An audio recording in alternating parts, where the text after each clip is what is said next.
नमस्ते दोस्तों। दिल की बात अपनों के साथ बाय गौरव गुंजा गुप्ता में आज कहानी संघर्ष की यानी विजय की यानी कहानी सीता की।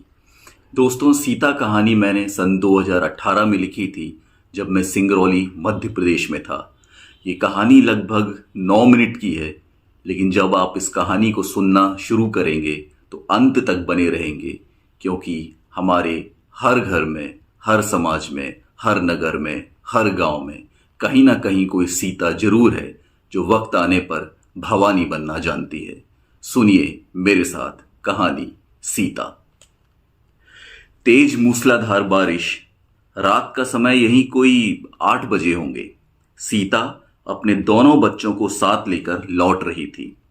सीता जब 16 की थी तभी उसका ब्याह हो गया। हीरा नाई 40 का था उस समय।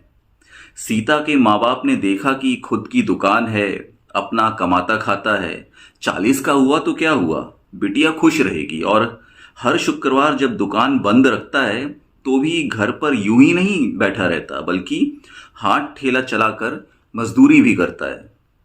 शर्मा दीदी ने आज देर तक घर पर रोक लिया था और काम खत्म करते करते रात हो गई। बारिश रुकने का नाम नहीं ले रही थी। एक जोर की बिजली चमकी और सारे शहर की लाइट गुल।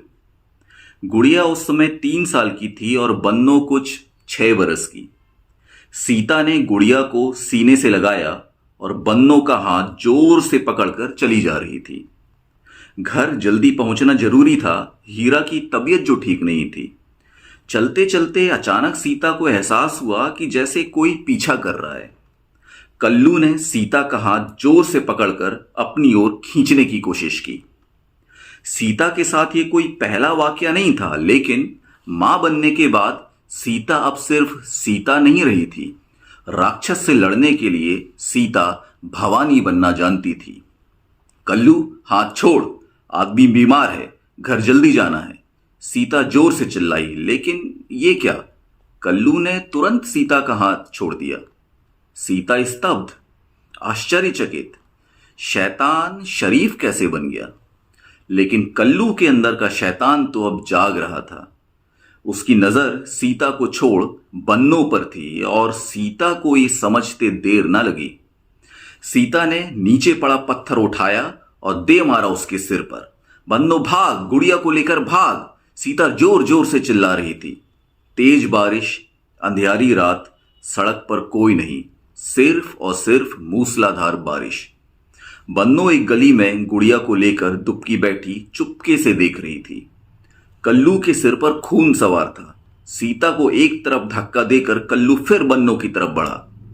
बन्नो की ओर उसने कदम बढ़ाया ही था कि पीछे से सीता ने ललकारा। कल्लू का उस पर अट्टहास कर बन्नो की तरफ कदम बढ़ाना सीता के क्रोध की पराकाष्ठा थी। एक जोर सी बिजली चमकी और कल्लू को सीता का चेहरा दिखाई दिया। सीता नहीं, साक्षात भवानी सामने थी। सीता ने पास पड़ी लोहे की रॉड से वार किया और अंतिम वार। कल्लू वहीं ढेर।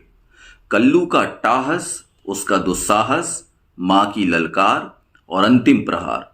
बन्नो गुड़िया के साथ सब देख रही थी। इस दुनिया में जीना एक संघर्ष है, और संघर्ष तब और बढ़ जाता है जब आप स्त्री जाति में हो। सीता अपनी बेटियों को सिखा देना चाहती थी संघर्ष से जीने और लड़ने का हुनर। बारिश थम चुकी थी और घर भी अब नजदीक था। लाइट वापस आ गई, लेकिन हीरा नाई की जीवन ज्योत अब अपने अंतिम समय में थी। बन्नो को अपने सीने से लगा हीरा आशा भरी नजरों से सीता को बस एक टक देखे जा रहा था। गुड़िया बापू बापू की रट लगा रही थी और हीरा बस आंखें खोले निढाल पड़ा था। बच्चों के रोने की आवाज सुनकर आस पड़ोस के रिश्तेदार आए, बच्चों को संभाला और सीता का ढांढस बधाया।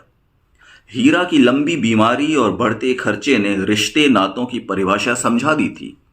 जब जरूरत थी पैसों की तब तो कोई ना आया, और अब आए हैं दुख दर्द दिखाने ढोंगी कहीं के। मुझे किसी ढोंगी रिश्तेदार की मदद नहीं चाहिए, सीता मन ही मन बड़बड़ाई। अल सुबह घर पर रखे हाथ ठेला पर ही हीरा के शव को रख चल पड़ी शमशान घाट। बन्नो और गुड़िया उसके पीछे पीछे।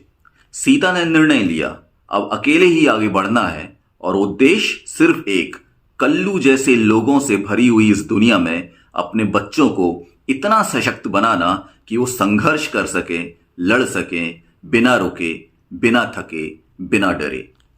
दुनिया में सभी लोग खराब नहीं होते, कुछ अच्छे भी हैं, जैसे कि वो पुलिस इंस्पेक्टर जिसने सीता को इस मामले से दूर रखा क्योंकि कल्लू और उसकी आपराधिक प्रवृत्ति को वो जानता था, और जैसे कि शमशान घाट के वो पंडित तिवारी जी जो कि हीरा नाई के बड़े मुरीद थे, हमेशा बाल उसी से बनवाते थे। सीता की इच्छा का सम्मान करते हुए उन्होंने सामाजिक परंपराओं और बंधनों को तोड़ा, पूरा क्रियाकर्म सीता के हाथों करवाया। बन्नो पास खड़ी जब सब देख रही थी, मां के हाथ में अग्नि, बापू का धधकता शरीर, गुड़िया का बिलक कर रोना और मां की आंख का सूना पानी, बालमन न जाने कितने तूफानों का सामना कर रहा था। सभी क्रियाकर्म होने के बाद अब नई शुरुआत करनी थी, लेकिन फिर वही दूसरों के घर झाड़ू पोंछा करना सीता के मन में खटक रहा था। घर के बाहर घूमते हुए उसकी नजर अपनी ही दुकान पर पड़ी। हीरा ने शादी के बाद दुकान का नाम सीता सैलून रख दिया था। बस निश्चय किया कि हीरा की जगह अब वो खुद लेगी। हीरा ने अपने जीते जी सैलून का काम सीता को सिखा दिया था, लेकिन समाज के डर से कभी करने नहीं दिया। शुरू शुरू में दुकान में कोई नहीं आता, सब एक औरत को देखकर बिचक जाते, और जो आते भी वो भी कल्लू की तरह होते। खैर, ऐसे कल्लू से निपटना तो सीता अच्छे से जानती थी। एक औरत का सैलून चलाना भारतीय समाज और परंपरा के विपरीत है, ये जानते हुए भी सीता अपने निर्णय पर अडिग थी। कुछ हफ्ते गुजरे, धीरे धीरे मोहल्ले के लोग अपने बच्चों को लेकर आने लगे और सीता सैलून एक बार फिर चल पड़ा। कुछ पैसे आए तो सीता ने बच्चों का दाखिला पास के सरकारी स्कूल में करा दिया। एक दिन पंडित तिवारी जी मोहल्ले से गुजर रहे थे और उनकी नजर सीता सैलून पर पड़ी। पंडित जी अपने आप को रोक ना पाए, दरवाजा खटखटाते हुए अंदर गए। सीता ने पंडित जी को देख प्रणाम किया। दीवार पर हीरा की तस्वीर देख पंडित जी की आंखों में आंसू उमड़ पड़े। पंडित जी बोले, बेटा, मैंने जीवन में ब्याह तो नहीं किया, लेकिन ईश्वर से यही प्रार्थना करता हूं कि कभी मुझे बेटी दे तो सीता जैसी बेटी दे। एक पंडित के मुख से नाई की स्त्री को बेटी की तरह मानना, सीता तो बस पंडित जी से लिपट कर जैसे बिलख पड़ी। लगा बापू फिर लौट आए हैं। हीरा के जाने के बाद यह पहला मौका था जब सीता के आंख में आंसू थे।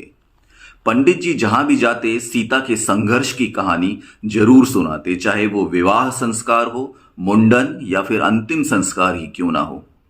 अब तो मोहल्लों की औरतों ने भी आना शुरू कर दिया। सीता का संघर्ष लोगों की जुबान से होता हुआ अखबारों की सुर्खियां बन गया। दिन, महीने, वर्ष गुजरे, बच्चे बड़े हो गए। सीता ने बन्नो को सरकारी कॉलेज में दाखिला दिला दिया। पार्ट टाइम कोर्स का अपना फायदा है, पढ़ते पढ़ते कुछ कमाया भी जा सकता है। 5वीं पास सीता समय बीतने के साथ साथ पढ़ाई के बारे में भी काफी कुछ जान गई थी। सीता ने अब अंतिम फैसला लिया। हीरा के जाने के बाद निश्चय किया था कि बिटिया को अपने पैरों पर खड़ा करके रहूंगी। कॉलेज से लौटते वक्त बन्नो की नजर दुकान के बोर्ड पर गई। सीता सैलून की जगह लिखा था सीता ब्यूटी पार्लर। सीता ने दुकान की चाबी बन्नो को सौंपते हुए कहा, बेटा, बहुत थक गई हूं, अब कुछ आराम करना है। बन्नो ने अम्मा को सीने से लगा लिया। तो ये थी कहानी सीता की, क्योंकि ये सीता सिर्फ सिंगरौली मध्य प्रदेश में नहीं थी, ये सीता हर घर में है, हर गांव में है, हर शहर में है, और वक्त आने पर वो भवानी बनना जानती है। धन्यवाद। Thank you.